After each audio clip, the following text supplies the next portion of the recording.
आचार्य का अथवा गुरु और शिष्य का जो संबंध होता है, उस संबंध के अंदर कई स्तर होते हैं। उस संबंध के गुरु पक्षपाती नहीं होता, किंतु यथायोग्य व्यवहार वह शिष्यों से करता रहता है। सबके लिए सामान्य रहेगा, अच्छा लगेगा सबको और बताता रहेगा, मार्गदर्शन करता रहेगा। किंतु जब अगला स्तर आता है, अगले स्तर पे गुरु क्या करेगा, जो उसके विशेष शिष्य होंगे ना, वो उनको काम बताता रहता है, देखता रहता है कि उसका आज्ञा पालन कौन कितना कर पा रहा है, उसके अनुशासन में कौन कितना स्थिर रह पा रहा है। ये उसकी परीक्षाएं चलती रहती हैं।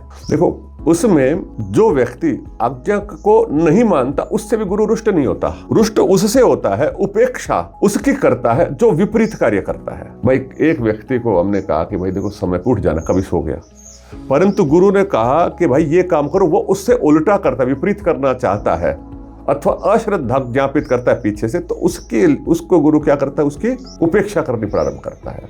अन्यथा वो प्रीतिपूर्वक रहेगा। त्रुटियां जो है ना, इस मार्ग पर होती चली जाएंगी, क्योंकि हम लोग पूर्ण नहीं है, पूर्ण होने इस मार्ग पर आए हैं। ये मत समझना कि मेरे में न्यूनता है, मुझ में कमियां हैं। हम पूर्णता की ओर चलने आए हैं, और त्रुटि बताते तुरंत स्वीकार जो करता है वो बढ़िया शिष्य है। कोई त्रुटि करे ही ना, कोई गलती करे ही ना, वो तो महान है। वो तो जन्म जन्मांतर के तप करके आया हुआ है, जिसकी त्रुटि ही नहीं होती, जिसके अंदर संवेदनशीलता इतनी अधिक है कि वो कोई भी कमी कर ही नहीं रहा है। उसको पहले ही पता चल जाता है कि क्या गड़बड़ है, क्या दोष है। परंतु दोष को तत्काल स्वीकार करने वाला भी कोई साधारण नहीं, वो भी बहुत ही उत्तम कोटि का शिष्य माना जाता है। पता चला, बता दिया, अवगत हो गया, तुरंत छोड़ दिया। ऐसे गुरु कार्य बता बता करके आपको अगले स्तर के लिए तैयार कर रहा है। और जब उसको ये लगता है, क्या लगता है कि हाँ ये शिष्य सही है, तो उसके जो सूक्ष्म दोष हैं उनको फिर वो दूर करना चाहता है। तीसरा स्तर बन गया। गुरु क्या करेगा, शिष्य के सूक्ष्म दोष बताएगा। जो शिष्य उसको प्रिय लगेगा, जो उसके अनुशासन में अच्छा चल रहा होगा, उसको बताएगा, बेटे तेरे अंदर तो अमुक दोष है, इसको ठीक करो। कठोर करेगा उसके साथ व्यवहार। अर्थात अब गुरु का व्यवहार किसी शिष्य विशेष के साथ भी कठोर होने लग जाएगा। तो इसको यो मान लेना कि अब उस गुरु की कृपा शिष्य पर अधिक हो गई है। अन्यथा तो उपेक्षा चल रही थी, ठीक है भाई, सही है। अब उसके प्रति उसका जो करुणा भाव बढ़ गया, क्योंकि गुरु अतिरिक्त उसके विषय में सोच रहा है कि आपके जीवन के अंदर से ये दोष हट जाने चाहिए। आप स्वयं अपने दोषों को कई बार जानते हो, कई बार नहीं जानते हो, परंतु गुरु आपके दोषों को बहुत अच्छे से जान पाता है, क्योंकि उस मार्ग से वो निकला है। यह संभव है कि गुरु के अंदर कुछ दोष न हो और कुछ दोष हो गुरु के स्वतः स्वयं के जीवन में, परंतु उस बात पर ध्यान न दे करके आपको अपने जीवन के दोषों को दूर करने में जो गुरु का, आचार्य का सहयोग है वो लेना चाहिए। तभी गुरुकुल के अंतेवासी अथवा शिष्य के रूप में आपकी सच्ची प्रतिष्ठा हो पाएगी। इसके बाद में एक और स्तर आता है, अगले वाला तीसरा। वह तीसरा स्तर यह है, जो ब्रह्मचारी विद्यार्थी शिष्य इस परीक्षा में भी पास हो जाता है। गुरु की परीक्षा थी, मतलब वो उसके दोष बता रहा है और दोष को शिष्य तुरंत स्वीकार कर, हाँ जी। जब दोष बताया है, ध्यान से समझना इस बात को, आप सब हो इसके अंदर, इस बात में दोष बताया गया, भाई आपके अंदर ये त्रुटि ठीक करो। उस बात को सुनते हुए शिष्य की प्रतिक्रिया कैसे होती है, यह गुरु बहुत ध्यान से देख रहा होता है। आपको नहीं पता चलेगा, परंतु वो देख रहा होता है, और कोई भी गुरु देखेगा इस बात को। और यदि उसको तत्काल वो स्वीकार कर रहा है कि नहीं कर रहा है, कैसे स्वीकार कर रहा है, वो उसकी कैसे प्रतिक्रिया कर रहा है, एकदम से गुरु ग्रहण करता है। हाँ जी गुरु जी बस, और चल नहीं रहा है, बोला हाँ जी। हाँ जी से बात नहीं बनेगी, करिए किया क्या उसने उसके ऊपर। और फिर चेहरे की भाव भंगिमा थोड़ी सी बिगड़ गई शिष्य की, गुस्सा सा आ गया शिष्य को। इसका मतलब इसको तो जोर पड़ा गुरु की आज्ञा पालन में, अर्थात अभी अपने दोष से बड़ा प्रेम है और अहंकार युक्त भी है शिष्य। तो शिष्य को अभी मार्ग में और अधिक तप करना पड़ेगा, तत्काल आपको सिद्धि नहीं प्राप्त होगी, उसमें और समय लगेगा। बात समझ में आ रही है ये? और वो एक दोष को दूर कर लेता, शिष्य स्वीकार कर लिया उसने तुरंत और ठीक कर लिया, तो गुरु अगला बताएगा और अगला बताएगा और उसको खूब बताएगा। और फिर थोड़ी सी भी त्रुटि हो जाएगी तो गुरु उसको क्या वो कहते हैं, सहन करने के, स्वीकार करने के स्थिति में नहीं होता, उसको कठोर करता है, डांट भी देता है। जैसे अपना एक प्रसिद्ध उदाहरण है ना, ऋषि दयानंद जी का, विरजानंद जी का। दयानंद जैसा शिष्य और विरजानंद जैसा गुरु। दयानंद जी कोई हल्के शिष्य थे क्या? विशेष शिष्य थे ऋषि दयानंद जी। इसी बात को भिन्न भिन्न स्थिति में बताया जा रहा है। विशिष्ट शिष्य है, तो विशिष्ट शिष्य ने एक बार एक दोष कर दिया। हाँ, झाड़ू लगाते थे ना कक्ष में, और वो कूड़ा एक जगह पर छूट गया और गुरु की ठोकर लग गई। गुरु ने अपने दंड से उनका इतना कठोर, इतनी पिटाई कर दी।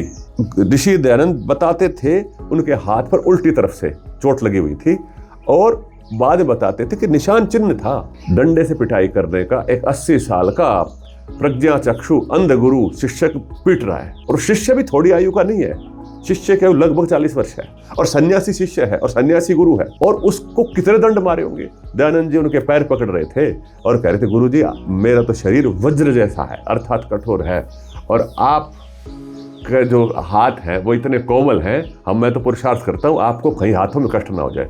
और गुरु जी रुके ही नहीं उसको पीटते पीटते। तो उनके हाथ पर चिन्ह था। अब हाथ पर चिन्ह था, कब था? 20 साल बाद भी। इसका मतलब समझो, चोट लगी थी और चिन्ह था, अर्थात खून निकला होगा कि नहीं, कितना पीटा होगा, विचार करके देखो कितने छोटे से दोष पर। तात्पर्य यह है कि वो गुरु नहीं चाहते थे कि शिष्य के अंदर प्रमाद रूपी छोटा सा भी दोष रह जाए। और भी बहुत सी बातें बताई होंगी जो उन्होंने स्वीकार करी होंगी। तो यह गुरु की कृपा है। और यदि वो गुस्से में आ जाते तो कैसे, गुरु जी मुझे तो पीट दिया और गए, नहीं। इसीलिए ऋषि दयानंद कहते हैं द्वितीय समोल्लास में महाभाष्य का प्रमाण दे करके, सामृतैहि पाणिभिः घ्नन्ति गुरुवो न विशोक्षितैहि लालना श्रेणो दोषाः ताड़ना श्रेणो गुणाः। कहते हैं जो गुरु बालकों का कठोर करते, समझ लो वो अमृत पिला रहे हैं। अब वर्तमान काल में तो परिस्थिति बदल गई, परंतु गुरु शिष्य में हम कोई शारीरिक दंड के मैं पक्ष में नहीं रहता हूँ। हम ये सूक्ष्म रूप से यह देखना चाहते हैं कि कैसे विद्यार्थी उस बात को स्वीकार करे जब उनको दोष बताया जाए। तो हमें इस बात के लिए तैयार रहना है कि दोष बताया जाए तो उसको कैसे स्वीकार करना। ये तीसरा स्तर है। और इससे जो अग्रिम स्तर है वह स्तर और ऊंचा है, उसको फिर उत्तरदायित्व दिए जाते हैं। लगा कि ओहो ये तो बड़ा अच्छा बच्चा है, ये तो मेरी सारी ही बात मान रहा है और इसके अंदर कोई विकार ही नहीं आ रहा मेरे किसी अनुशासन को मानने में, तो फिर उसको उत्तरदायित्व दे देंगे, जाओ वो काम करो, जाओ वो काम करो, उस कार्य को संभालो, उस कार्य को संभालो। तो उसको जब कार्य दे दिया तो उस शिष्य ने उस कार्य को कितनी उत्तमता से किया यह गुरु देख रहा होता है। वो चाहे उसको कहे या ना कहे, उसको पता होता है, क्योंकि कार्य देने वाला तो वही है।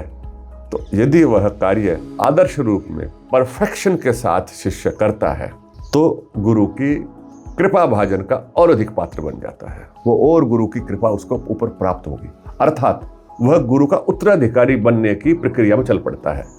उत्तराधिकारी का मतलब ये नहीं है मठ आश्रम अथवा गुरुकुल का अधिपति बना देंगे, नहीं, उसकी विद्या का उत्तराधिकारी, उसके लक्ष्य का उत्तराधिकारी।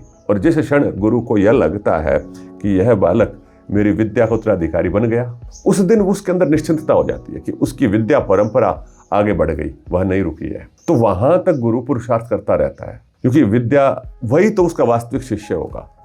तो इस प्रकार से इस बात को समझना चाहिए। एक इसमें और भी उदाहरण आता है उपनिषदों में, आरुणि का। आरुणि शिष्य थे गुरु के, और गुरु ने कहा जाओ वर्षा हो रही है और खेत के अंदर आप अपनी मेड़ लगा के आओ, पानी बह जा रहा है। तो वहाँ पर वो शिष्य चला जाता, अंधकार था, आज जैसी व्यवस्था नहीं थी कि टॉर्च थी या बैटरी थी और ट्यूबवेल से पानी था, वर्षा ऋतु थी, ऐसे साधन नहीं होते होंगे। तो जब वो मेड़ को, समझना ध्यान से, नहीं रोक पाया पानी को फावड़े से, पर गुरु आज्ञा के पालन के लिए उसने क्या किया, लेट गया वहां पे। और उसके अंदर कोई शोभ नहीं है, कोई कठोरता नहीं है चित्त में। गुरु जी ने कही थी क्या है। अब गुरु औरों को भी तो बोल सकते थे गुरु जी, बहुत से शिष्यों को, और उसको ही बोल रखा था। वो फिर ऋषि हुए हैं, अरुणि प्रसिद्ध ऋषि हुए हैं। तो आप सोचो उसकी समर्पण किस तरह का था। तो गुरु होता, जब वो नहीं आया तो चिंता तो गुरु जी को भी थी, और ऊपर से गुरु जी सबसे कठोर उसी के साथ रहते थे, इसको काम दो, उसको काम दो। तो फिर गुरु जी गए शिष्यों के साथ में, अरुण लेटा हुआ है वहीं पर, संभवतः ज्वर आ गया उसको। तो माने इतिहास के अंदर उपनिषद की अध्यात्म परंपरा में ये घटना इंगित हो गई अरुणि के नाम से, कि कैसा बच्चा था वो। आशा प्रतीक्षा बोलते हैं नचिकेता भी, जब यम के द्वार पर नचिकेता खड़े रहे 3 दिन तक, उसके धैर्य में, भूखे प्यासे थे, हम यहाँ भूखे प्यासे नहीं रहते, उसकी आशा और प्रतीक्षा दोनों बातों में कोई भी अंतर नहीं आया। नचिकेता के अंदर निश्चिंत धैर्य था। कोई बात नहीं, गुरु के द्वार पर बैठे 2 दिन हो गए, 3 दिन हो गए, भोजन नहीं की पूछा तो कोई बात नहीं। माने उसके चित्त की स्थिति में परिवर्तन नहीं आया, उसके चित्त में सकारात्मकता निरंतर बनी हुई थी। तो वो कहते ना कि सिंहासन डोलने लग गए, तो जो यमाचार्य थे डोल गए, वो बोले ओहो ये तो कोई पूर्व काल का ब्रह्म ऋषि बालक आ गया यहाँ पर, और मैंने इसका अपमान कर दिया, इसकी परीक्षा ऐसे ले ली। तो सीधे सीधे 3 वरदान दे दिए उन्होंने, तो पढ़ाया थोड़ी ना उसको कुछ भी। और उस वरदान में भी उसने अध्यात्म विद्या मांग ली और वो फिर प्रसंग पूरा चलता है। तो यह बात बताई शिष्य की के विकास के ये स्तर है।